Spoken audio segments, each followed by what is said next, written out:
अच्छा, राजनीति में हमेशा गरीबी के बात होला, हर नेता करेला, लेकिन गरीब के साथ खड़ा होके के बात आएला तो क्यों ना होला। लेकिन रउआ के आए दिन देखल जाला कि हमेशा गरीबी के खातिर लड़ाई लड़त एकदम खुलेआम सड़क पे या समाज में। देखिए, गरीब भी ये देश का जनता बा, जितना अमीर का अधिकार देश पे बा उतना ही अधिकार एक गरीब का भी बा। गरीब भी अपन स्वतंत्रता दिवस उतना ही मने सम्मान पूर्वक खुशी पूर्वक मनावेला जितना अमीर मनावेला। हमके लगेला कि उसे ज्यादा ही मनावेला। हाँ। तो हमके ये लगेला कि गरीबन के सुने के चाही, उनकी पीड़ा के समझे के चाही, उनकी समस्या के जितना हो सके निदान करे के चाही, और वह हम काम करीला। हमसे जितना हो पावेला हम करीला। रोसम बार बार यही जाने के चाहता नहीं, गरीबी के तो सबके बात करेला, खड़ा होके में शर्म करेला, चाहे वो ओकर औरा अलग हो जाला, लेकिन रउआ वही में ज्यादा संतुष्टि पाएंदी गरीबों के बीच जाके। कारण है जिसे गरीबी में हम पलल बढ़ल नहीं जा, गरीबी देखले हैं जा, और गरीबन के बीच में पहुँच के जो सुकून मिलेला, उनका सेवा करके जितना पुण्य प्रताप मिलेला, हमके लगेला कि कुल तीर्थ घूमी आवा आ एगो गरीब का सेवा कला, ओकर मदद कला, तो हमके लगेला कि ईश्वर तोहार कुल पुण्य दे दी है हमें। तो एक मान के भी हमन चले नहीं जा कि गरीबन का सेवा ही सबसे बड़ा पुण्य है, सबसे बड़ा धर्म है। तो समाज जेकरा के नेता मानेला, फिर वो नेता में गिनती आवे नहीं भाई। नेता जवन गरीब हमके मानेला तो हम नेता हैं। नेता हैं हम गरीबन का, गरीबन के नेता हैं।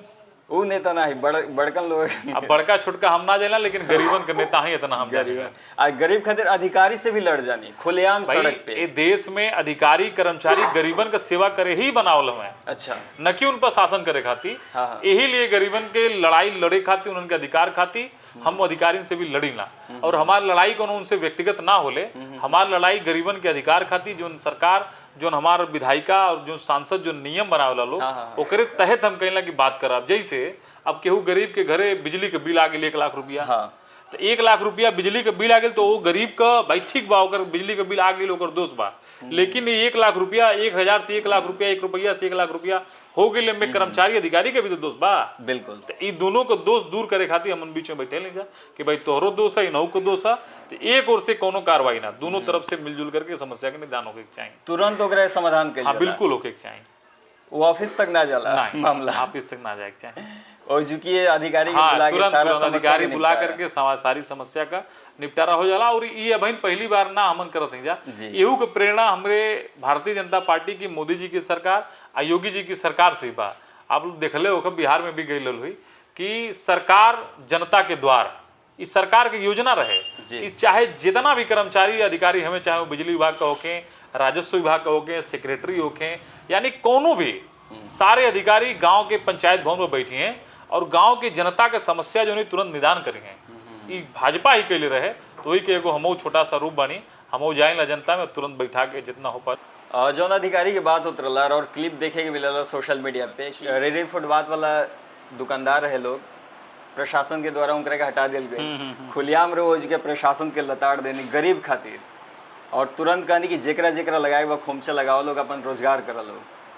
और फिर ऐसे बिजली वाला भी रो बताइए ई रो अंदर प्रेरणा क्या, मतलब ई रूप नहीं। देखिए, ई रूप जैसे हमार को ऐसा मकसद ना है कि अधिकारी के गाली देवे के हो, कि मारे के चाहे ऐसा कुछ ना करेगा, ये हमार मकसद नहीं बा जी। लेकिन हम बतैले कि संविधान जितना अधिकारी के देश में रहे का अधिकार देला, और अधिकारी जनता का सेवक होला।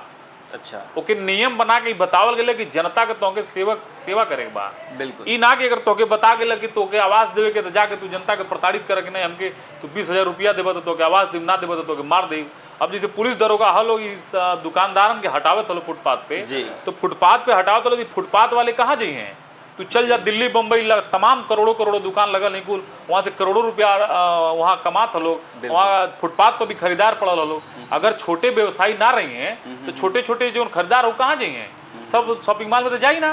तो ये हमार लड़ाई है कि जे गरीब है फुटपाथ पर लगावत है, और लगा के सुबेरे लगेले सांझी को उठा के लेके चल गई, तो ओकरे जीवन के संगे जे खिलवाड़ करी, तो ओकरे जीवन के हम सही से रहे ना दे। ये हमार प्रण है।